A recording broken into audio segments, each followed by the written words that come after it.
Simple सी बात है।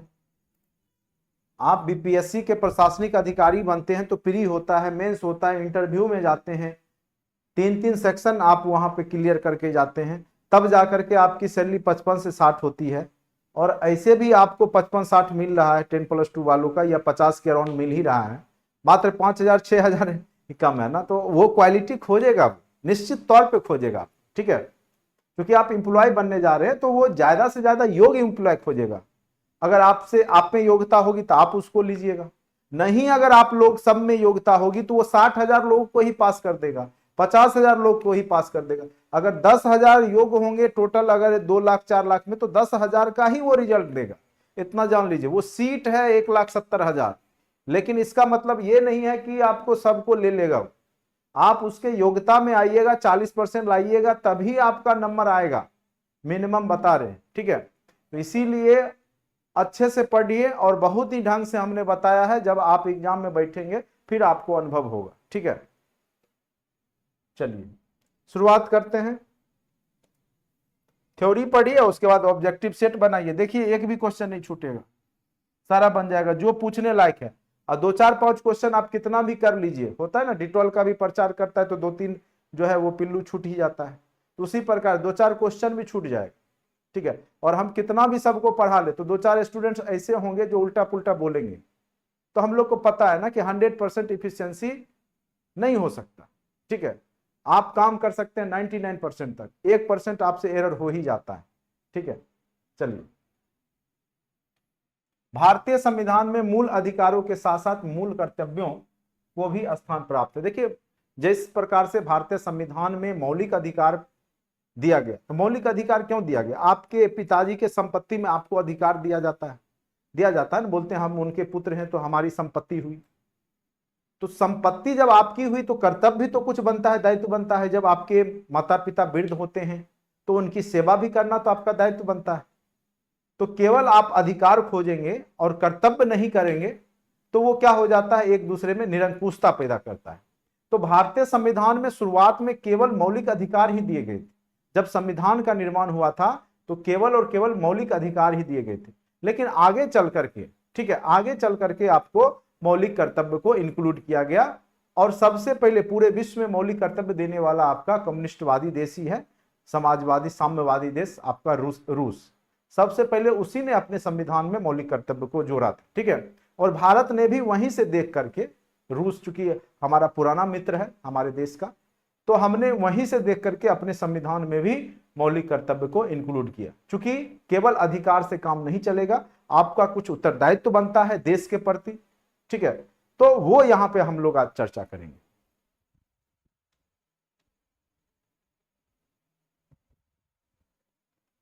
एक 120 में कितना लाना होगा? कम से कम आप मुझे लगता है 70 के आसपास लाइएगा तो क्वालिफाई कर जाइए, ठीक है। 70 और 80 के बीच में अगर आ जाता है तो क्वालिफाई कर जाइए। चलिए, भारतीय संविधान में मूल अधिकारों के साथ साथ मूल कर्तव्यों को भी स्थान प्राप्त है। अधिकार विहीन कर्तव्य क्या होते हैं? निरर्थक होते हैं। अगर आपको केवल कर्तव्य दे दिया, अधिकार नहीं मिला तो वो भी बेकार है। जबकि कर्तव्य विहीन अधिकार और कर्तव्य नहीं हो केवल अधिकार हो तो भी आपको निरंकुशता पैदा करता है। अतः ये एक दूसरे के क्या है? पूरक हैं। यानी अधिकार और कर्तव्य दोनों एक दूसरे के क्या हैं? पूरक हैं। अधिकार आपको मिलता है तो आपको उसके साथ कर्तव्य भी मिलता है, कर्तव्य मिलता है तो उसके साथ अधिकार भी मिलना चाहिए, ठीक है। तो दोनों बात है, तो वही बात है यहां पर। चलिए, अब मेन रूप से जो क्वेश्चन बनेगा यहां से, तो सबसे पहला क्वेश्चन पूछेगा कि कहां से लिया गया मौलिक कर्तव्य को, कहां से लिया गया। जिस प्रकार से यूएसए के संविधान से आपका क्या लिया गया था? मौलिक अधिकार। तो मौलिक कर्तव्य रूस के संविधान से लिया गया, यूएसएसआर, सोवियत संघ रूस, ठीक है, वहां के संविधान से।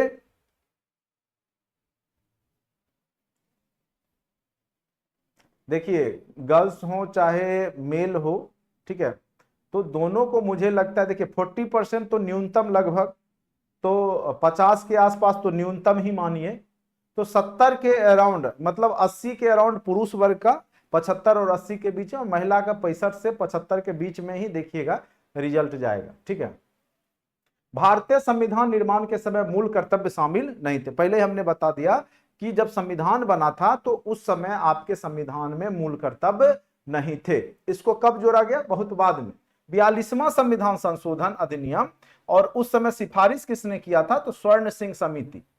इंदिरा गांधी के समय में, भारतीय संविधान निर्माण के समय में नहीं था, लेकिन आगे चल करके इंदिरा गांधी के समय में स्वर्ण सिंह समिति बनती है, और उसके अनुशंसा पर 42वां जब संविधान संशोधन होता है, 42वां 1976 में, तो संविधान में भाग 4 में ही भाग 4 को जोड़ दिया गया और वहां पे मौलिक कर्तव्य को स्थापित किया गया। ठीक है, उसके भीतर अनुच्छेद 51 को रखते हुए, ठीक है, भाग 4 को, या बोलिएगा अनुच्छेद 51 को अगर पूछेगा।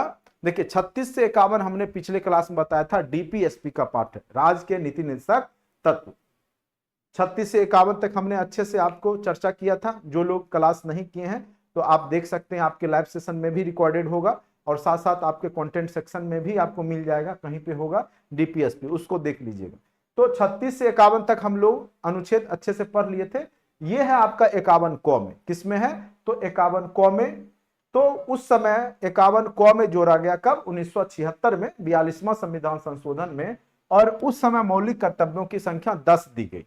कितनी दी गई? तो 10 दी गई। संशोधन क्या होता है? संविधान संशोधन, उसमें सुधार होता है, आगे चर्चा करेंगे। जैसे कोई भी चीज है तो उसको, उसमें अगर कुछ रिफॉर्म करना है, संशोधित करना है, सुधार करना है, कुछ नया चीज को डालना है, उसी को संविधान संशोधन बोलते हैं। जैसे अगर मान के चले आरक्षण था, पहले क्या था? जो दलित थे उन्हीं को मिलता था, फिर किसको मिला? ओबीसी वर्ग को मिला, फिर अब क्या है? ईडब्ल्यूएस वर्ग के तहत स्वर्ण को भी आरक्षण दिया गया। तो वहां पे क्या हुआ? संशोधन हुआ, संविधान संशोधन हुआ। आपके जो 16 अनुच्छेद है, अनुच्छेद 16, उसी में सुधार कर दिया गया, उसमें और भी धारा डाल दिया गया, तो उसी को संशोधन बोलते हैं। ठीक है, मतलब उसी में इंक्लूड कर देना, कुछ नया पार्ट को इंक्लूड कर दिया जाता है। ठीक है, तो 51 को रखते हुए, ठीक है, तो ये याद रखिएगा कि आपका जो मौलिक कर्तव्य है किस देश से लिया गया है? तो रूस से लिया गया है, पहला नंबर। दूसरा नंबर, कितना भाग में है? तो भाग 4 क में है। अगर अनुच्छेद पूछे तो 51 क में है। तो शुरुआत में जब बना था, जब देश में संविधान बना था, उस समय मौलिक कर्तव्य नहीं था, लेकिन आगे चल करके 1976 में 42वां जब संविधान संशोधन हुआ, तब उसमें मौलिक कर्तव्य को जोड़ा गया। किस समिति के सिफारिश से? तो स्वर्ण सिंह समिति के सिफारिश से। बस यहां से अति महत्वपूर्ण पॉइंट्स यही पूछे जाते हैं। फिर आगे चल करके अभी अगर पूछे, अभी मौलिक कर्तव्यों की संख्या कितनी है? तो अभी वर्तमान में मौलिक कर्तव्यों की संख्या 11 है, जो कि 2002 में क्या हुआ था कि अटल बिहारी वाजपेयी की सरकार थी, तो वहां पर क्या हुआ? 86वां संविधान संशोधन हुआ, और उसके माध्यम से मूल कर्तव्य को जोड़ा गया एक और, यानी 11 हो गया। इसमें क्या था कि 6 से 14 वर्ष तक के आयु के बच्चे को उसके माता पिता या संरक्षक को कर्तव्य दिया गया कि वो अपने बच्चे को जो है, या जिसको पाल रहे हैं, उसको शिक्षा प्राप्त करने का अवसर प्रदान करेंगे। यानी 6 से 14 वर्ष तक के आयु के बच्चे को विद्यालय भेजना है। यह भी माता पिता या प्रतिपाल जो पाल रहे हैं, गार्जियन, उनका कर्तव्य बनता है कि 6 से 14 वर्ष तक के आयु के बच्चे को विद्यालय भेजना है। तो अभी वर्तमान में कितने मौलिक कर्तव्य हैं? अगर दे दे क्वेश्चन में तो बोलेंगे 11, लेकिन 1976 में जब मौलिक कर्तव्य दिया गया था, उस समय 10 ही मौलिक कर्तव्य थे। तो ये समझ गए। अब क्या क्या कर्तव्य है? तो एक भारतीय नागरिक को कर्तव्य के बारे में भी जानकारी होना जरूरी है। ठीक है, आपका क्या कर्तव्य है, आपके क्या अधिकार हैं। जब तक अधिकार और कर्तव्य को नहीं जानेंगे तो आप एक नागरिक नहीं बन पाएंगे, सच्चे देश के भक्त नहीं बन पाएंगे, नागरिक नहीं बन पाएंगे। यहां तो लोग पत्रकार बन जाते हैं, हल्ला मचाते हैं, और फिर वो मौलिक कर्तव्य ही नहीं करते हैं। ठीक है, तो उनको पता ही नहीं है कि आपका क्या मौलिक कर्तव्य बनता है। ठीक है, केवल थेसिस दे देने से, कुछ भी बोल देने से, कहीं पे आपको बोलने की आजादी है, अभिव्यक्ति की आजादी है, लेकिन आप इलीगल या कुछ भी आप नहीं बोल सकते, उस पर भी पाबंद है। ठीक है, किसी को आप गाली दे दिए, किसी को जो है आप नीचा दिखाने का प्रयास किए, झूठा आरोप लगा दिए, तो वहां भी केस बन सकता है, मानहानि का केस बन सकता है। ठीक है, संविधान का पालन करें, और देखिए क्या क्या कर्तव्य है। संविधान का पालन करें और उसके आदर्शों, संस्थानों, राष्ट्रध्वज और राष्ट्रगान की आदर करें। जब भी राष्ट्रगान हो तो आप क्या हो, खड़े हो जाएं और वहां पर उसको सम्मान दे।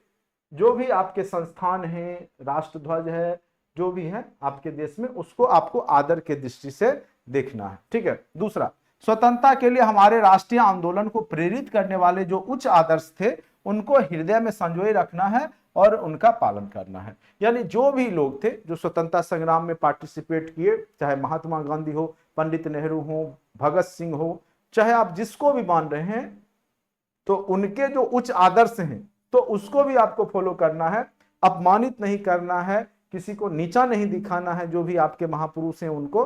तो कई बार आप सुनते होंगे जो फेसबुक आपका यूनिवर्सिटी है उसमें कई बार बड़े बड़े नेताओं के बारे में उल्टा पुल्टा, या पंडित नेहरू के बारे में या गांधी के बारे में या किसी के बारे में लिख करके वायरल किया जाता है जानबूझ करके। तो ये सब क्या होता है कि कहीं ना कहीं वो आपका मौलिक कर्तव्य को वहां पे वो जो कर रहा होता है वो मौलिक कर्तव्य का हनन कर रहा होता है। ठीक है। तो जो भी व्यक्ति आपके स्वतंत्रता संग्राम में, राष्ट्रीय आंदोलन में पार्टिसिपेट किए थे, तो उनके जो भी आदर्श हैं, जो भी उनके वाक्य हैं, उनको सम्मान देना है। भारत की संप्रभुता, एकता और अखंडता की रक्षा करना है। ठीक है। और अगर आप ढंग से नहीं करते हैं, संप्रभुता मतलब जो भी भारत एक क्या है, संप्रभु देश से अपना निर्णय स्वयं लेता। एकता, हिंदू मुस्लिम जो भी हैं, आप सिख ईसाई सब आपस में मिलजुल करके आपके देश में रह रहे हैं। अगर कोई दंगा फसाद करवाता है तो वो भी मौलिक कर्तव्य का वहन नहीं कर रहा होता है। ठीक है। और अखंडता, जो आपके देश में बरसों से गंगा जमुना संस्कृति का जो कह सकते हैं कि आपका देश फॉलो कर रहा है बरसों से, तो उसको भी आपको बनाए रखना है अक्षुण्ण। ठीक है। चाहे आप किसी धर्म के मानने वाले हो, हिंदू हो, मुस्लिम हो, तो सबको मिलजुल करके ही रहना होगा, क्योंकि यह भारतीय संविधान आपको यह कर्तव्य दे रहा है कि आप एकता और अखंडता बनाए रखिए। ठीक है। उसके बाद देश की रक्षा करें और आह्वान किए जाने पर राष्ट्र की सेवा करें। तो अगर जरूरत पड़े तो हथियार उठाने के लिए भी तैयार रहिए। अगर देश को आपकी जरूरत पड़े तो उस समय आपको पीछे नहीं हटना है, ये आपका कर्तव्य बनता है। अभी देखिए जैसे यूक्रेन में, यूक्रेन का वहां का जो देखिए पूरा सिस्टम ही पूरा युद्ध में उतर गया। इजराइल का प्रत्येक व्यक्ति को वहां पे सैनिक प्रशिक्षण दिया जाता है, क्योंकि उनको पता है कि अगर विपत्ति आएगी तो हमें आदमी की नीड होगी, तो पहले से ट्रेंड करके रखते हैं।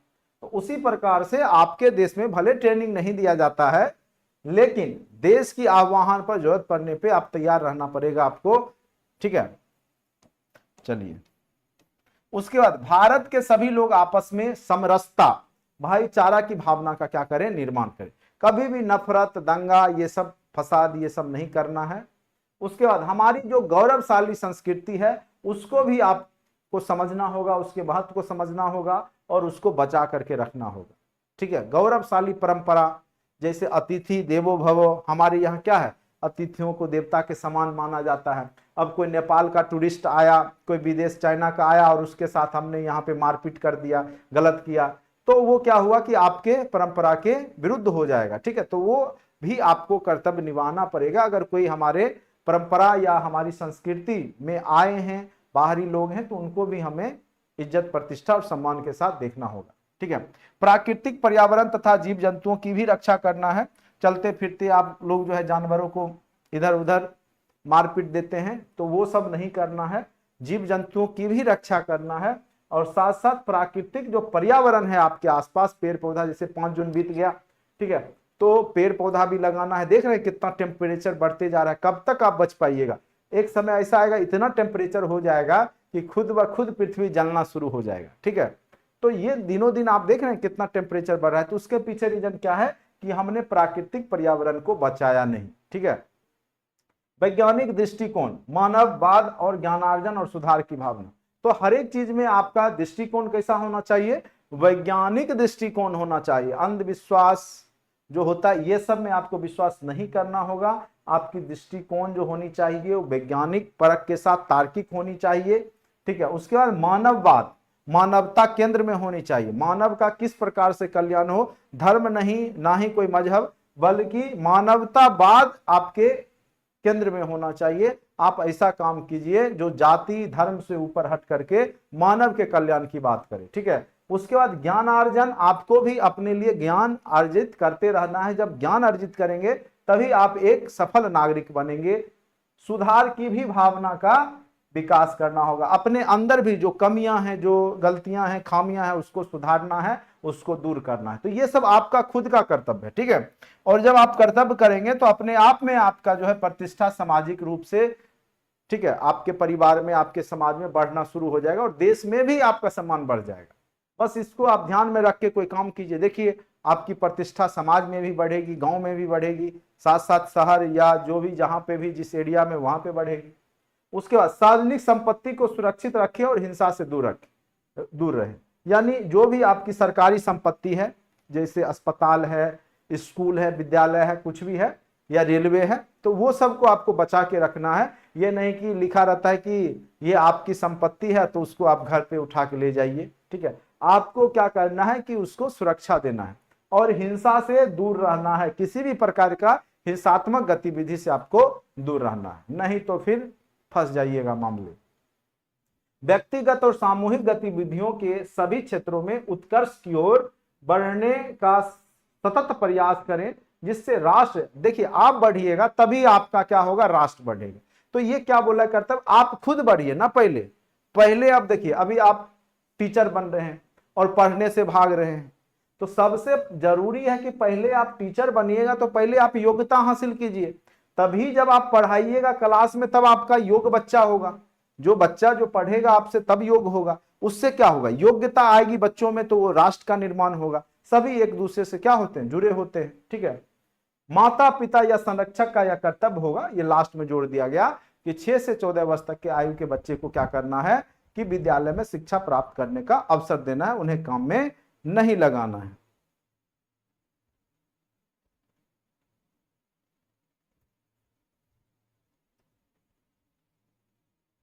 अब देखिए नाजिस परवीन जो है ग्रुप को ये चैट वाला मैसेज का ये बना रखे हैं, अगर कोई अदर स्टेट से बीएड किया है तो अपने स्टेट से प्रोविजनल मंगवा सकता है ऑनलाइन।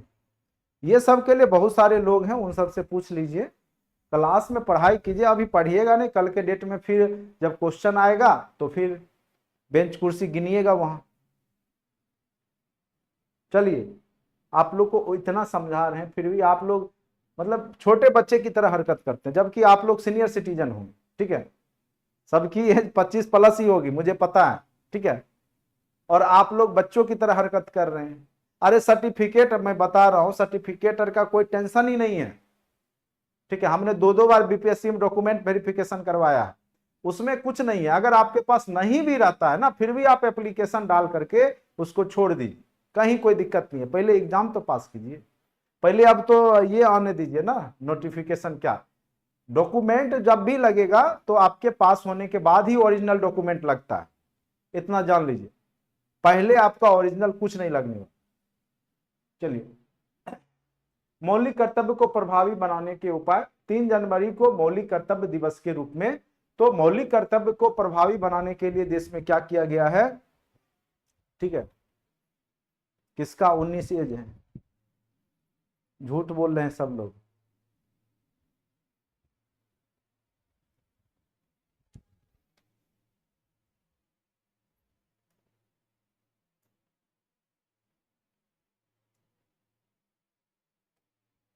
चलिए, हाँ 60 प्लस, आप लोग 60 से कम थोड़े ही हैं, सब 60 प्लस में हैं। चलिए, 3 जनवरी को मूल कर्तव्य दिवस के रूप में मनाया जाता है, क्यों, तो इससे क्या होगा कि लोगों में मौलिक कर्तव्य के प्रति क्या होगी, जागरूकता आएगी। मूल कर्तव्यों को विद्यालय के पाठ्यक्रमों में भी शामिल किया जाए, बोर्ड विज्ञापन आदि माध्यम से ज्यादा मौलिक कर्तव्यों के बारे में प्रचार प्रसार चेतना जागृत किया जाए। मीडिया ऐसे दृश्य दिखाएं से परहेज करे जिससे कि जनता उत्तेजित हो। क्या होता है कि कई बार हम लोग मॉब लिंचिंग या जो भी हो उसको, यूट्यूब वाला तो अभी कुछ से कुछ आपका क्या करेगा, किसी को फेमस कर देता है, ठीक है, कोई भी जो है गधा भी आज के डेट में फेमस हो जाता है, और बिना कर्म किए हुए फेमस होता है तो फिर 2 दिन की चांदनी फिर अंधेरी रात। नहीं, आज देखिए रानू मंडल फेमस हुई, कहाँ है, फिर वहीं पे है। एक कच्चा बादाम फेमस हो गया, उसी प्रकार से बहुत सारे लोग आते हैं, फेमस होते हैं, फिर चले जाते हैं। नहीं तो मीडिया किसी को भी फेमस कर देती है, लेकिन एक बात है कि मीडिया को भी यह बात का ध्यान देना होगा कि कभी भी उस तरीका का प्रचार प्रसार या उस तरह का वीडियो नहीं डाले जो समाज में क्या करे कि और लोगों को उत्तेजित कर दे, ठीक है। कई बार क्या होगा कि बहुत सारे कांड जो होते हैं तो वो पहले फिल्मी तरीका से लोग फिल्म में देखते हैं या वीडियो में देखते हैं, फिर उसी तरीका का कांड कर देते हैं। तो उस सब से भी मीडिया वालों को परहेज करना होगा। ठीक है, कई बार क्या होता है, जो घटनाएं शांत होने वाली रहती है और मीडिया वाला और भी उत्तेजित कर देते हैं। जैसे सोशल कोई भी क्राइम हुआ, जैसे मान के चलिए हिंदू मुस्लिम, कहीं पे छोटा सा मुद्दा बना, विवाद बना, अब उसको इतना वो लोग घुमा घुमा करके दिखाने लगेंगे कि हिंदू मुस्लिम में क्या होगा कि बहुत ज्यादा यहाँ पे मतभेद की स्थिति आ जाएगी और फिर वो आंदोलन में बदल जाता है, एक दूसरे में विद्रोह में बदल जाता है। तो उस समय क्या करना होगा कि उत्तेजित नहीं करना बल्कि शांत करने का प्रयास करना है। इसीलिए आप देखते होंगे फेसबुक यूट्यूब उस समय कुछ समय के लिए एरिया में बैन कर दिया जाता है। तो ये आपका कर्तव्य है और मीडिया वाले को भी इससे परहेज करना चाहिए, इस तरह के दृश्य को दिखाने से। उससे आप और भी ज्यादा क्या करते हैं, उत्तेजित कर देते हैं अन्य वर्ग को। ठीक है, चलिए, विशेषता न्यायालय द्वारा प्रवर्तित नहीं कराए जा सकते हैं। जिस प्रकार मूल अधिकार संविधान को समझने के लिए मूलभूत महत्व है, वैसे ही मौलिक कर्तव्य भी संविधान को समझने के लिए बहुत जरूरी है। सरकार के प्रयास क्या है, कुछ कानून भी बनाया गया है, जैसे भारतीय ध्वज संहिता 2002 राष्ट्रगीत राष्ट्रध्वज आदि के अपमान पर रोक लगाता है कि आप, पहले तो था कि आपको शाम तक ही आपको 5 बजे तक आपको झंडा का उतार लेना है, लेकिन अब उसको रात में भी आप फहरा सकते हैं। ठीक है, बस अपमान नहीं कर सकते, उसको पैर के नीचे या कहीं रख नहीं सकते। भारतीय दंड संहिता 153, ठीक है, इंडियन पेनल कोड आईपीसी की धारा 153 में राष्ट्रीय एकता को नुकसान पहुंचाना अपराध की श्रेणी में रखा गया है। ठीक है, अब इसका क्या महत्व है, एक सचेतक के रूप में है ये, नागरिकों को अपने देश और समाज और लोगों के प्रति कर्तव्यों के बारे में बताता है, नागरिकों के अनुशासन और प्रतिबद्धता के भाव को जागृत करता है और राष्ट्र के लिए प्रेम, त्याग, सेवा और बलिदान की भावना को पैदा करता है, जो कि एक नागरिक के लिए जरूरी है। मूल कर्तव्यों के संवैधानिक प्रावधान के कारण मूल अधिकार व मूल कर्तव्यों में संतुलन स्थापित होता है। तो केवल अधिकार दे देने से नहीं होगा, कर्तव्य भी आपका बनता है। ठीक है, तो इस प्रकार से ये संविधान में एक प्रकार से संतुलन का भी काम करता है। अब आप लोग कैसा भी क्वेश्चन बनाइएगा तो आपका बन जाएगा मौलिक कर्तव्य का, बस हो गया मौलिक कर्तव्य। तो रटना नहीं है, एक बार थ्योरी को अच्छे से समझना है।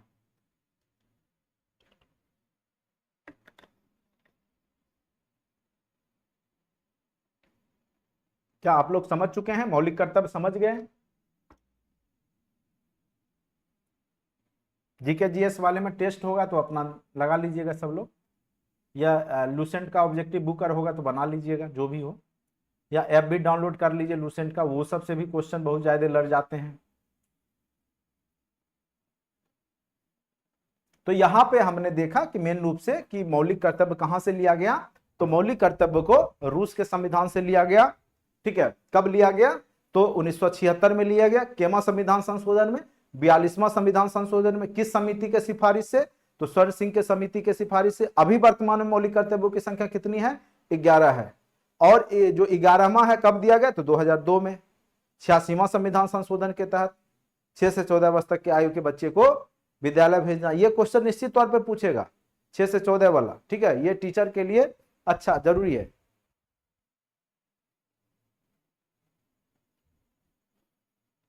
चलिए, तो उम्मीद करते हैं कि आपका मौलिक कर्तव्य अच्छे से आपको समझ में आ गया होगा और ऑब्जेक्टिव आप लोग बना लीजिएगा। ठीक है, अब हम लोग पहुंचेंगे एक नया टॉपिक जो कि राष्ट्रपति है, अति महत्वपूर्ण है, यहां से भी क्वेश्चन आपके एग्जाम में पूछे जाएंगे। राष्ट्रपति टॉपिक,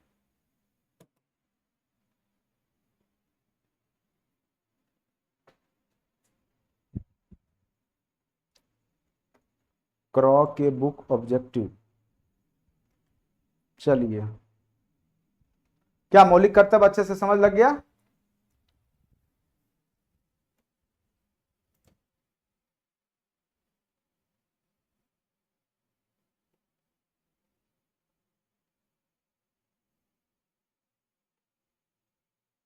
कहीं कोई दिक्कत तो नहीं है मौलिक कर्तव्य में? चैप्टर बदल रहे हैं हम। चलिए, अब आते हैं राष्ट्रपति। राष्ट्रपति के बारे में जानते ही हैं, भारत के प्रथम नागरिक होते हैं और कार्यपालिका के मेन प्रधान होते हैं और इन्हीं के मोहर पे आपका पूरा देश का शासन व्यवस्था चलता है। तो मेन रूप से ऐसे जिस प्रकार से घर में काम तो आपके पिताजी ही करते होंगे, लेकिन दादाजी मेन रूप से मुखिया कहे जाते हैं। उसी प्रकार से आपके देश में एक व्यवस्था है कि राष्ट्रपति का पद दिया गया है, जो कि एक सम्मानजनक पद है। ये भारत के प्रथम नागरिक होते हैं और इनको राष्ट्र का अध्यक्ष एवं राष्ट्र की एकता, अखंडता और सुदृढ़ता का परिचायक भी माना जाता है। तीनों सेना के बिल्कुल प्रमुख भी होते हैं, यानी सभी काम जो भी आपके राष्ट्रीय स्तर का होगा वो राष्ट्रपति के ही साइन से होगा। कोई भी कानून भी बनेगा तो अंतिम मोहर राष्ट्रपति ही देंगे, ठीक है। भले वो किसके इशारा पे काम करते हैं, तो प्रधानमंत्री के ही इशारा पे काम करते हैं, क्योंकि जो अभी बताएंगे जो उनकी निर्वाचन प्रक्रिया है और प्रत्यक्ष, उसमें बहुमत पार्टी का ही हाथ होता है और बहुमत पार्टी के ही लोग प्रधानमंत्री होते हैं, तो उनका योगदान इसमें बहुत ज्यादा होता है। तो कई बार ये भी बीपीएससी में तो क्वेश्चन भी पूछ दिया था, कई बार पूछा है कि रबर स्टाम्प के रूप में राष्ट्रपति होते हैं। तो इसी प्रकार से आपको अच्छे से समझना है कि राष्ट्रपति के पद को लेकर के, ठीक है।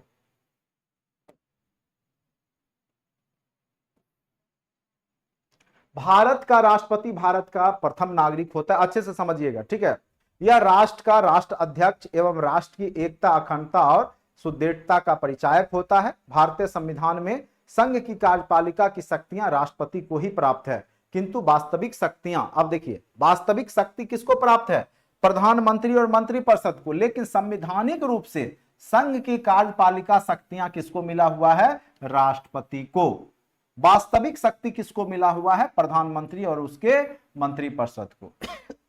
अगर किसी देश के साथ युद्ध करना है ना, तो वो डिसाइड करेंगे प्रधानमंत्री, लेकिन अंतिम मुहर कौन मारेंगे, तो राष्ट्रपति। वो जब मुहर मारेंगे तभी उसके साथ युद्ध होगा, क्योंकि सबसे प्रथम नागरिक है और कार्यपालिका के प्रधान भी होते हैं राष्ट्रपति। भारतीय संविधान द्वारा, चूंकि हम लोगों ने अनुच्छेद 51 को तक पढ़ लिया, अब कौन सा आ गया, अनुच्छेद 52 के माध्यम से राष्ट्रपति के पद का प्रावधान किया गया है। तो हमारे संविधान में जो है अनुच्छेद 52, याद रखिएगा, अगर पूछेगा राष्ट्रपति से संबंधित संविधान के कौन से अनुच्छेद हैं, तो अनुच्छेद 52, ठीक है। अनुच्छेद 52, 53, 54, 55, 56 सब यहाँ पे जो भी लगातार है वो सारे राष्ट्रपति से ही जुड़े हुए हैं। देखिए क्या क्या है, अच्छे से देख लीजिए।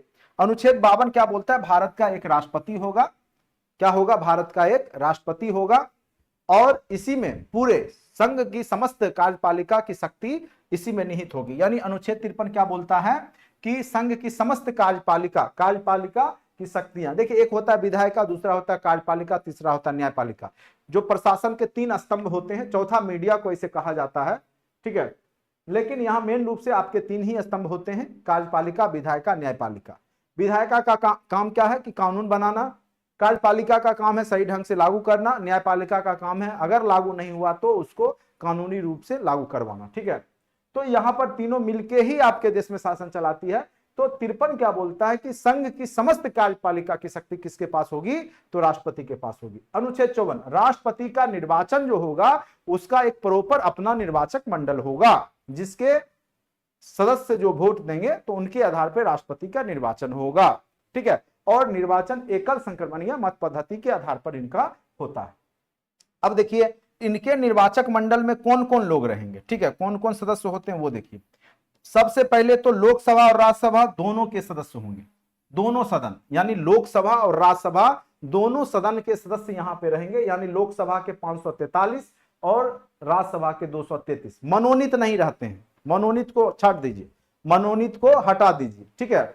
यहां पर 543 जो है 2 मनोनीत होते हैं एंग्लो इंडियन, उनको छोड़ करके 545 सीट पे ही होता है अभी। तो 543 और राज्यसभा के निर्वाचित सदस्य जो टोटल ऐसे होते हैं कितने, तो 250 मैक्सिमम, लेकिन अभी वर्तमान में 245 सीट पे ही होता है। तो यहां पर 233 जो आपका 12 मनोनयन होता है उनको छोड़ करके तो वो इसके सदस्य होते हैं। तो टोटल सदस्य कितना हो गए, 543 और 233, ये आपके संसद के हो गए। ये क्वेश्चन भी बीपीएससी पिछले बार पूछा था, ठीक है। तो कितने सदन के सदस्य जो है राष्ट्रपति के वोट में शामिल होते हैं, तो 776 सदस्य, ठीक है। अब देखिए राज्य जितना भी है उसके विधानसभा जो भी है उसके भी निर्वाचित सदस्य होते हैं, ठीक है। और केंद्र शासित प्रदेश में जैसे दिल्ली और पुदुचेरी का विधानसभा है तो वहां के भी निर्वाचित सदस्य इसमें शामिल होते हैं। यानी वोटिंग कौन कौन देगा, तो सारे एमपी जो भी हैं, जो भी आपके चुनाव करके जाएंगे वो देंगे, साथ साथ राज्य विधानसभा जितने भी राज्य हैं उसके सदस्य जितने भी हैं वो सब यहाँ पे वोटिंग करेंगे। और दिल्ली और पुदुचेरी जो केंद्र शासित प्रदेश है उसके भी विधानसभा के सदस्य यहाँ पर वोटिंग करते हैं, ठीक है। तो ये सारे उसके सदस्य हो गए निर्वाचक मंडल में जो वोटिंग करेंगे राष्ट्रपति को चुनने में। अनुच्छेद 55 अब कहता है कि राष्ट्रपति का जो निर्वाचन की पद्धति क्या होगी, रीति क्या है। तो देखिए, एक विधायक का सबका अपना अपना वोटिंग का मूल्य होता है, ठीक है। जैसे एमपी का अलग मूल्य होगा, एक वोट का मूल्य अलग होगा, एमएलए का अलग होगा, और वो डिपेंड करेगा उस राज्य की कितनी जनसंख्या है और कब। तो 1971 से ही, चूंकि अब जो है इसका चेंजिंग होगा 2026 में, लेकिन अभी जो आपके यहाँ पे जितने भी सदस्य हैं, एमपी एमएलए हैं, वो 1971 की जनगणना के ही आधार पर है। इसीलिए अभी जो नया आपका बना संसद भवन, उसमें सीट की संख्या बढ़ा दी गई, 850 के आसपास, ठीक है। क्योंकि अभी तो यहाँ पे दोनों मिला करके कम ही है, लेकिन अब आगे सीट बढ़ जाएगा 2026 में, तो उसके हिसाब से यहाँ पे बनाया गया है, ठीक है। तो अनुच्छेद 55 राष्ट्रपति के निर्वाचन की रीति से संबंधित है। और एक विधायक का मूल्य क्या होगा, राज्य की कुल जनसंख्या, कब का, तो 1971 का, बटे राज्य विधानसभा के निर्वाचित सदस्यों की संख्या, निर्वाचित, जैसे बिहार में 243 है, तो 243 से भाग पड़ जाएगा, गुना 1/1000। तो यानी 1971 में जैसे मान के चलिए बिहार की आबादी मान के चलिए 1971 में, अभी जैसे 15 करोड़ पूर गया है, तो 11 में लगभग 10.5 करोड़ था, तो 1971 में 5 करोड़ होगा, मान के चलिए 5 ही करोड़। तो 5 करोड़ बटे निर्वाचित सदस्य जितने 243 कर लीजिएगा, गुना 1/1000, उससे भाग दीजिएगा, तो एक वोट, एक विधायक के वोट का कीमत आ जाएगा, ठीक है। एक विधायक के वोट का वैल्यू आ जाएगा।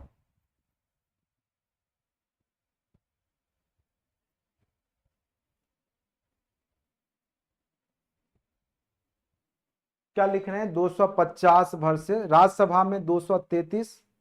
देखिए 250 मैक्सिमम है, लेकिन 250 पे आपका नहीं चुन करके जाते हैं, ठीक है। आगे जब हम लोग लोकसभा राज्यसभा पढ़ेंगे तो उसमें इसके बारे में चर्चा करेंगे। तो यहाँ पे वो सीट गड़बड़ नहीं है, 233, चूंकि आपका जो भी मनोनीत है 12 तो ऐसे ही घटा लीजिए, ठीक है। और 245 पे ही राज्यसभा में भी चुन के जाते हैं अभी वर्तमान में, ठीक है। टोटल ओवरऑल है 250, लेकिन उतने चुन के जाते नहीं है। जैसे आपका 550 सीट है, तो यहां भी हमने क्या लिखा है, 543 ही लिखा है। चुनाव आपके 543 पे ही होता है अभी वर्तमान में, ठीक है। और आपका जो पिछला जो लोकसभा हुआ था उसमें 542 पे ही हुआ था। अब देखिए यहां पे लिखा हुआ है एक संसद का कितना होगा, वो तो था विधायक का, तो सभी राज्य के विधायक का कुल मूल्य जितने भी राज्य हैं सबके विधायक जो है एमएलए का वोट का सब मूल्य जोड़ करके, और संसद के जो भी निर्वाचित सदस्य हैं, मनोनीत नहीं, निर्वाचित जो चुन करके आते हैं, 543 प्लस 233, इसको भाग दे दीजिएगा, तो 4 3 7 5 2 7 776 ही तो हुआ। आप लोग 800 कैसे निकाल रहे हैं पता नहीं, ठीक है। तो कोटा, अब कोटा पूर्ति जिसको हो गया, यानी कुल वैध मत बटे 2 + 1, जो टोटल जितना वोट का कीमत हुआ उसका 50% + 1 जो वोट ले आएगा वो राष्ट्रपति बन जाएगा, ठीक है।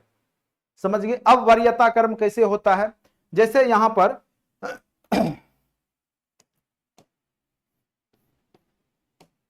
तो सबसे पहले जैसे मान लीजिए 3 व्यक्ति हैं, कुछ भी नाम हम एबीसी मान के चलते हैं, एबीसी हैं।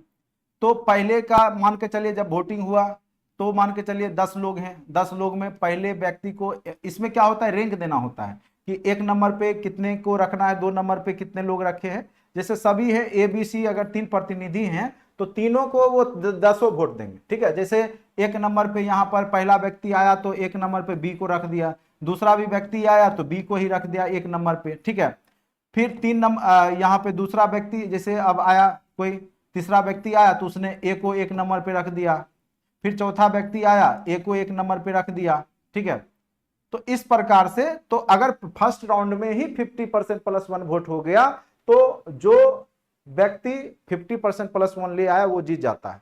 अगर नहीं हुआ तो एक राउंड के बाद 2 नंबर पे किसका पोजीशन था, ठीक है, 2 नंबर पे सबसे ज्यादा कौन था उसमें देखा जाएगा, 3 नंबर वाले को छांट दिया जाएगा, और जो 2 नंबर पे है तो 2 नंबर में किसको वोट था, तो वो जिसको भी 2 नंबर पे ज्यादा वोट होगा तो फिर वो राष्ट्रपति बन जाते हैं। तो इस प्रकार से वरीयता क्रम के आधार पर यहाँ पर राष्ट्रपति का जो होता है एक पद्धति है, उसके आधार पर यहाँ पे उनका चुनाव हो जाता है, ठीक है।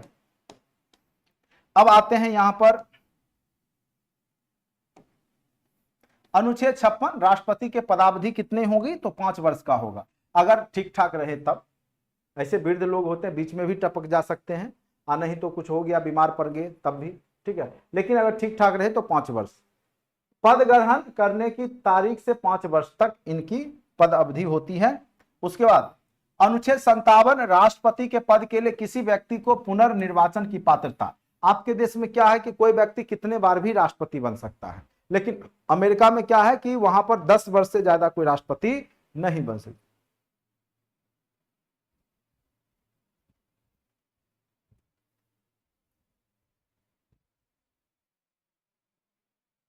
नहीं सुधरिएगा आप लोग को सर्टिफिकेट का चिंता बहुत ज्यादा है, पढ़ाई से ज्यादा आप लोग सर्टिफिकेट का चिंता कर रहे हैं।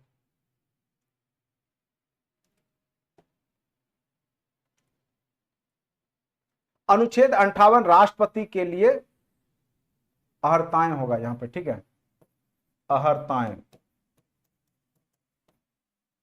57 क्या था अनुच्छेद से, राष्ट्रपति के पद की पुनर्नियुक्ति। भारत में राष्ट्रपति कितने भी टाइम बनाए जा सकते हैं, 5 वर्ष के लिए, 10 वर्ष। अभी तक सबसे ज्यादा राष्ट्रपति का कार्यकाल डॉक्टर राजेंद्र प्रसाद का रहा है, ठीक है।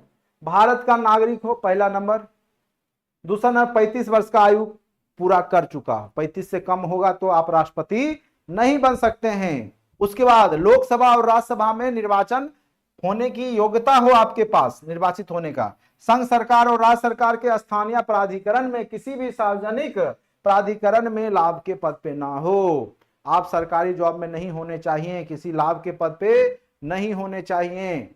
सरकारी संस्थान में अगर आप चपरासी भी हैं तो राष्ट्रपति का चुनाव नहीं लड़ सकते, ठीक है। लेकिन एक राज्यपाल जो कि पेंशन भी उठाता है वो लड़ सकता है, संविधान में ये प्रावधान है। चूंकि उसको लाभ का पद नहीं माना जाता है, चूंकि जो सरकारी नौकरी है वो जीवन भर के लिए होता है, ठीक है, मतलब 60 वर्ष के लिए होता है, बाद बाकी नौकरी 5 वर्ष के लिए, मतलब ये क्या होता है, पद क्या होता है, 5 वर्ष के लिए ही होता है, तो इसलिए उसको लाभ का पद नहीं माना गया। भले वो लाखों में पेंशन उठाएंगे, 5 लाख के आसपास मिलता है राष्ट्रपति को वेतन, वो देख लीजिएगा, राष्ट्रपति का वेतन हमने नीचे में दे रखा है, ठीक है, 5 लाख के अराउंड ही होगा, 4.5 लाख उपराष्ट्रपति को और 5 लाख के आसपास मिलता है राष्ट्रपति को। नोट्स में होगा, देख लीजिएगा, बढ़ते रहता है, ये लोग अपना बढ़ाते रहते हैं, ठीक है। तो समझ गए, तो राज्यपाल या मुख्यमंत्री के पद पे हैं तो राष्ट्रपति बन सकते हैं, लेकिन अगर आप चपरासी के पद पे हैं तो आप नहीं बन सकते, इतना ही जानिए। राष्ट्रपति पद की शर्तें, 50 प्रस्तावक होना चाहिए, वही सभा का जो भी लोकसभा राज्यसभा में 50 इनके बारे में बोलने वाला होना चाहिए, और 50 अनुमोदक होना चाहिए, ठीक है, यानी 100 लोग अगर बोलेंगे तब जाकर के इनको खड़ा किया जाएगा। उसके बाद प्रत्येक उम्मीदवार को 15,000 रुपया जमानत राशि के रूप में रिजर्व बैंक को सरकारी खजाने में जमा करवाना होता है। अगर वो जमानत जब्त हो गई, 6% से कम वोट आया तो जमानत जब्त, 15,000 गया। शर्तें, अनुच्छेद 59 वह कोई अन्य लाभ का पद धारण नहीं करेगा। जब राष्ट्रपति बन जाएगा तो वह कोई अन्य पद का लाभ नहीं धारण कर सकता। अगर किसी सदन का सदस्य हो तो उसकी सदस्यता भी छोड़नी पड़ेगी, अगर किसी सदन का सदस्य हो तो सदस्यता छोड़नी पड़ेगी। राष्ट्रपति को संसद द्वारा निर्धारित उपलब्धि, वेतन, भत्ते व विशेषाधिकार प्राप्त होंगे। तो जितना भी है राष्ट्रपति को संसद द्वारा ही मिलेगा, उसकी उपलब्धियां और भत्ते उसके पदावधि के दौरान कम नहीं किए जा सकते हैं। चाहे देश में कितना भी आर्थिक संकट हो जाए तो सबका वेतन भत्ता कम किया जा सकता है, लेकिन राष्ट्रपति का कम नहीं होगा, ठीक है। अनुच्छेद 60 क्या बोलता है, राष्ट्रपति द्वारा शपथ ग्रहण लिया जाता है।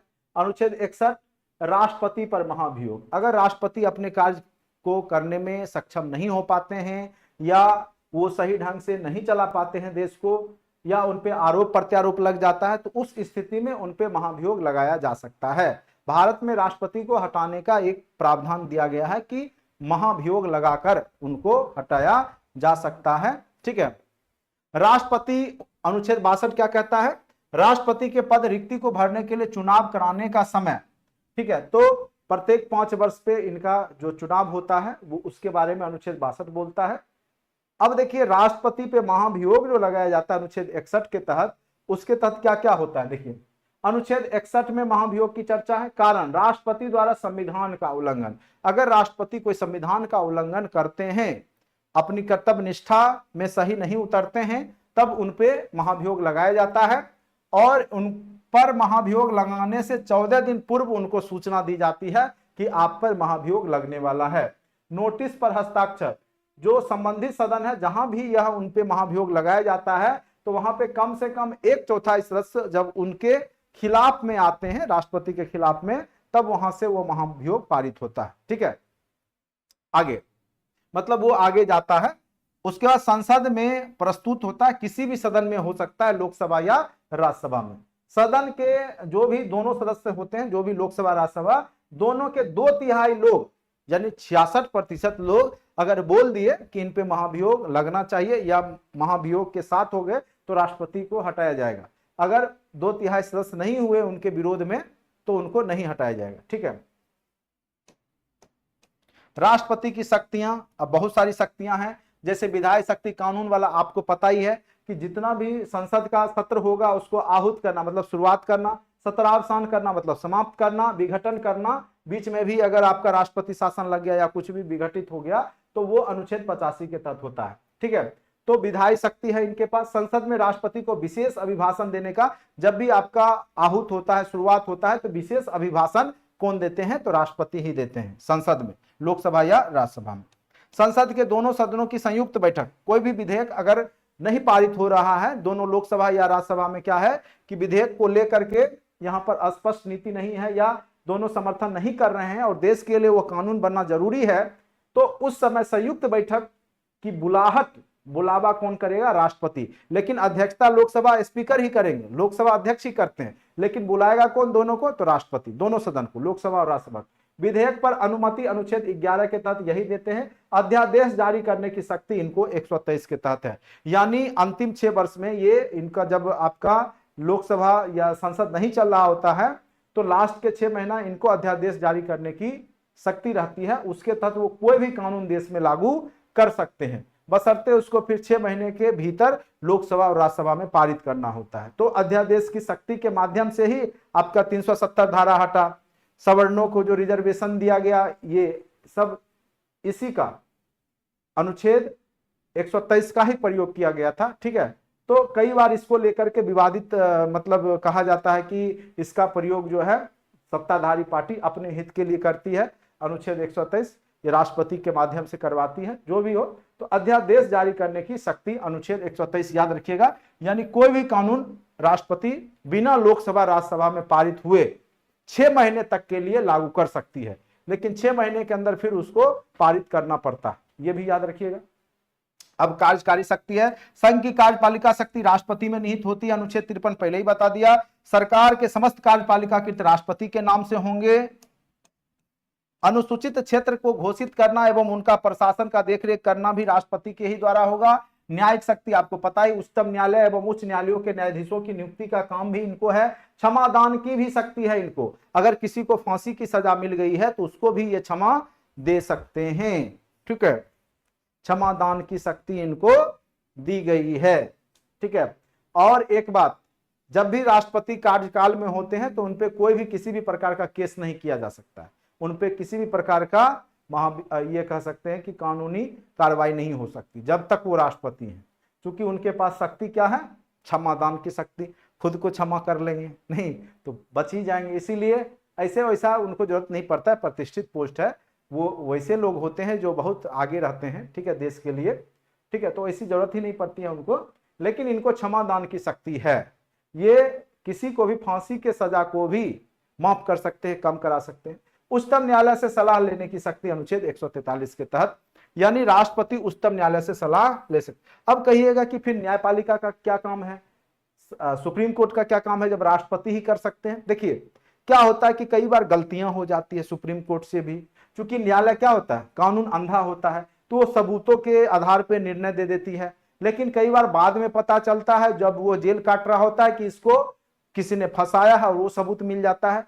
तो बचाने का कुछ पावर किसी और के पास भी होना चाहिए कि उस स्थिति में वो उसको बचा ले। ठीक है, तो भारतीय संविधान निर्माता ने वो अंतिम रूप से राष्ट्रपति को थोड़ा सा पावर दे करके छोड़ दिया कि उस सिचुएशन में अगर कुछ गलती से निर्णय हो गया है सुप्रीम कोर्ट, क्योंकि सुप्रीम कोर्ट का जब निर्णय होगा अंतिम होगा और लोगों का विश्वास है सुप्रीम कोर्ट पे, अगर वो निर्णय गलत दे देगी तो क्या होगा कि उसके न्याय नहीं मिलेगा। अगर मान के चलिए उसको फांसी का सजा नहीं होना चाहिए, उसको हो गया है और अंतिम निर्णय वो सुना चुकी है कोर्ट, तो अगर वो गलत इंसान नहीं भी था तब भी उसको फांसी पड़ जाता। उस स्थिति में अब राष्ट्रपति क्या करेंगे कि उसका बचाव कर लेंगे, तो वो आपका विश्वास बना रह जाएगा। चलिए, आकस्मिक शक्ति भी इसको दिया गया, राष्ट्रपति आपातकाल की घोषणा अनुच्छेद 352। देखिए 352, 356, 360 4 का गैप है, याद रखिएगा। राष्ट्रीय आपातकाल, अगर देश में किसी भी प्रकार की विपत्ति आ जाती, जैसे पाकिस्तान ने अटैक कर दिया, नेपाल अटैक कर दिया, बांग्लादेश से अटैक कर दिया, तो उस स्थिति में क्या होगा कि राष्ट्रीय आपात लगाया जाएगा अनुच्छेद 352 के तहत, ठीक है।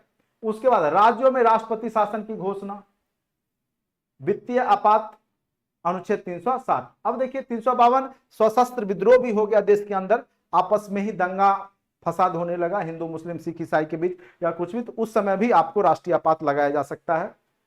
राज्यों में अगर किसी का बहुमत नहीं मिला, सत्ता किसी को, किसी विशेष पार्टी को नहीं मिल पाई, तो उस समय वहां के राज्यपाल राष्ट्रपति शासन के लिए गुहार लगाते राष्ट्रपति से, तो 356 के तहत राज्यों में राष्ट्रपति शासन लगा दिया जाता है।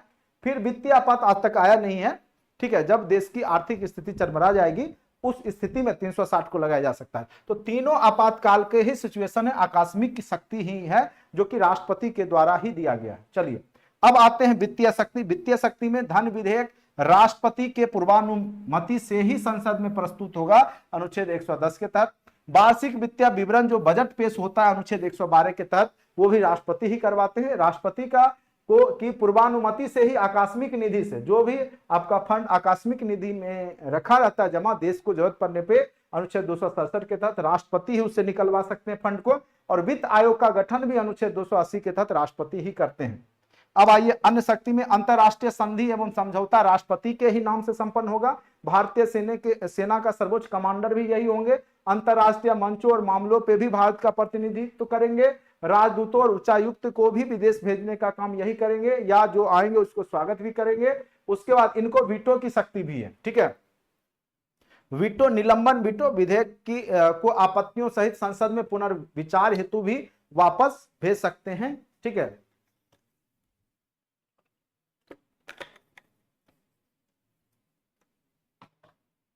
यानी इनको लगता है वह देश के लिए हितकर नहीं है विधेयक, तो उसको दोबारा पुनर्विचार के लिए संसद भेज सकते हैं। लेकिन अगर दोबारा आ गया रिटर्न होके तो इनको करना ही पड़ेगा, ये कुछ नहीं कर सकते।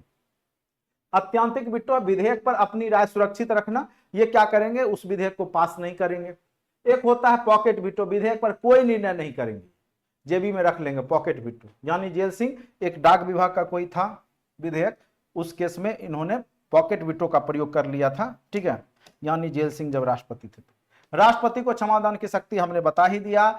दंड से पूर्णतः मुक्त कर सकता है, दंड को के स्वरूप को कम कर सकता है, दंड के अवधि को कम कर सकते हैं, विराम सजा के विशेष परिस्थितियों में कम करने, बीमारी के स्थिति में परिलंबन यानी दंड, विशेषकर मृत्यु दंड पर अस्थायी रोक लगा सकते हैं। तो यानी क्षमादान की शक्ति राष्ट्रपति को है। अब देखिए महत्वपूर्ण वन लाइनर क्वेश्चन क्या पूछे गए हैं आज तक और पूछे जा सकते हैं, वो देखिए। भारत की तीनों सेनाओं के प्रधान सेनापति कौन होते हैं, तो राष्ट्रपति। उनके नीचे सीडीएस होते हैं, चीफ डिफेंस स्टाफ। किसी भौगोलिक क्षेत्र का अनुसूचित क्षेत्र घोषणा करने का अधिकार किनके पास है, राष्ट्रपति के पास है। भारत का राष्ट्रपति अपना त्यागपत्र किसको दे सकता है, तो उपराष्ट्रपति को। किसको देगा, जब भी भारत के राष्ट्रपति को त्यागपत्र देना होगा तो वो उपराष्ट्रपति को देगा। दिल्ली और पुदुचेरी विधानसभाओं के निर्वाचित सदस्यों को राष्ट्रपति के निर्वाचक मंडल में शामिल किया गया। कब, तो 70वें संविधान संशोधन 1992। पहले केंद्र शासित प्रदेशों के जो भी थे उसको नहीं शामिल किया गया था, लेकिन 1992 में 70वां संविधान संशोधन के तहत दिल्ली और पुदुचेरी जो विधानसभा के जो सदस्य हैं उनको भी राष्ट्रपति के निर्वाचक मंडल में शामिल कर लिया गया है। अब आते हैं, राष्ट्रपति का पद रिक्त होने पे भरा जाना चाहिए पद रिक्ति के तिथि से 6 महीने के अंदर। जब भी पद रिक्त होगा तो 6 महीने के अंदर भरा जाएगा। राष्ट्रपति की मृत्यु, पद त्याग, पद से हटाए जाने के कारण रिक्त पद पर कार्यभार संभालेगा कौन, उपराष्ट्रपति। राष्ट्रपति को कुछ हो गया उपराष्ट्रपति, अगर उपराष्ट्रपति को कुछ हो गया तो भारत के मुख्य न्यायाधीश, अगर उनको भी कुछ हो गया तो जो उनके ऊपर नीचे हैं वो, मतलब सबको तो कुछ होगा नहीं, अब बमबारी हो जाएगा तभी कुछ हो सकता है, अगर कुछ हो गया सब मर गए तो आप लोग जाकर के शासन संभाल लीजिएगा और क्या। तो राष्ट्रपति की मृत्यु तो ये याद रखिएगा, राष्ट्रपति के बाद उपराष्ट्रपति, उपराष्ट्रपति से नीचे क्या हो गए भारत के मुख्य न्यायाधीश, भारत के मुख्य न्यायाधीश, अगर इनको भी कुछ हो गया उस कार्यकाल में तो फिर जो सीनियर जो न्यायाधीश बनने वाले होंगे वो संभालेंगे। अब देखिए अब तक ऐसा हो चुका है एक बार, अब तक राष्ट्रपति का कार्यभार संभालने वाले देश के एकमात्र मुख्य न्यायाधीश कौन है, तो न्यायमूर्ति मोहम्मद हिदायतुल्लाह 20 जुलाई 1969 से 24 अगस्त तक रहे, 6 महीने तक रहेंगे, फिर तब तक तो बन ही जाएंगे। लोकसभा में धन विधेयक प्रस्तुत किया जाता है राष्ट्रपति के पूर्वानुमति से, राष्ट्रपति को प्रधानमंत्री से सूचना ये प्राप्त करने का अधिकार है भारतीय संविधान के अनुच्छेद 78 के तहत, ठीक है। तो कोई भी सूचना राष्ट्रपति प्रधानमंत्री के माध्यम से प्राप्त कर सकते हैं देश की जो सूचना है उसके बारे में। तो इस प्रकार से राष्ट्रपति चैप्टर कंप्लीट हो गया फाइनली। अब बताइए आप लोग को अच्छे से क्या करना है कि राष्ट्रपति चैप्टर के ऑब्जेक्टिव क्वेश्चन को बना लेना है और साथ साथ थ्योरी को एक बार अच्छे से पढ़ लेना। हमने आपको व्हाट्सएप ग्रुप में भी इसको भेज दिया है नोट्स को, और पहले भी हमने नोट्स दिया था, ठीक है। तो ये थोड़ा सा हमने डीपली पढ़ा दिया क्योंकि ये क्वेश्चन यहाँ से बहुत ज्यादा मात्रा में पूछे गए हैं आज तक।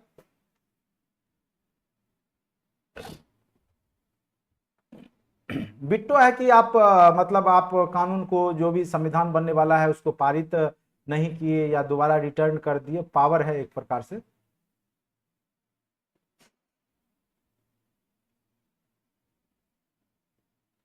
सर भारत में पीएम के पद, क्योंकि भारत के पीएम ही क्या होते हैं, जनता के द्वारा चुन के जाते हैं। देखिए भारत क्या है, लोकतंत्रात्मक देश है और भारत की जनता राष्ट्रपति को थोड़ी चुनती है, चुनती किसको है, तो जो भी एमपी को चुनती है, और एमपी मिलकर राष्ट्रपति को चुनते हैं, तो डायरेक्ट जनता के प्रतिनिधित्व करते हैं प्रधानमंत्री।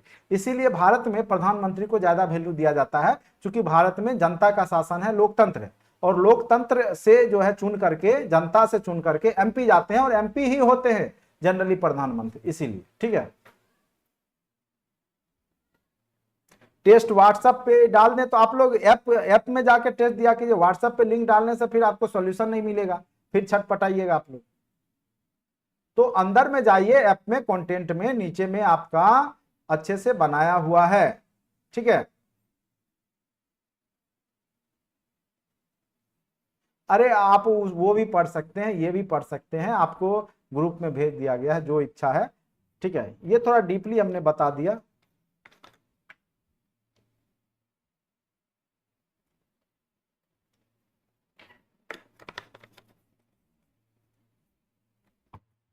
ठीक है, आज इतना ही रहने देते हैं, धन्यवाद।